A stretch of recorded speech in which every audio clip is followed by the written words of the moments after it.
অনেক দিন পর চলে আসলাম সবজি বাড়িতে।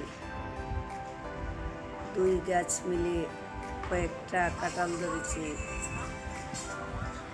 হ্যালো এভরিওয়ান, আসসালামু আলাইকুম। আশা করি আপনারা সবাই ভালো আছেন। আমি আলহামদুলিল্লাহ ভালো আছি। স্বাগতম সবাইকে আমার চ্যানেলে। এই গাছে একটা কাঁঠাল ধরেছে। আসলে এবার সবজি বাড়িতে কোনো কিছুই নাই, আছে কয়েকটা শিম গাছ আর পাট শাক। এটা অবশ্য শেষ সময়ে লাগিয়েছিলাম। নেই বলতে কিছুই নেই, আছে কিছু আখ।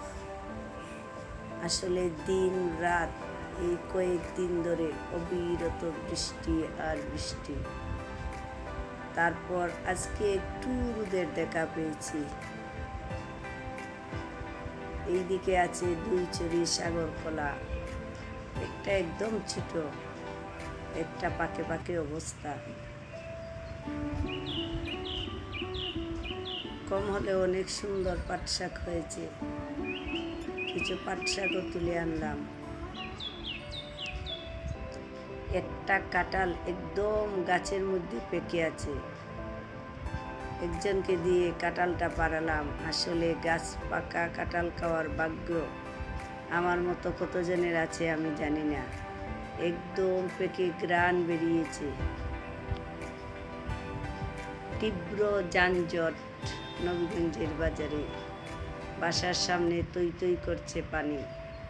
তেমনি মানুষের জীবনযাত্রা। আসলে যতই বৈরী পরিবেশ হোক, মন যতই খারাপ হোক না কেন, মানুষের ছুটে চলা থামবে না। বাসার সামনের অবস্থা।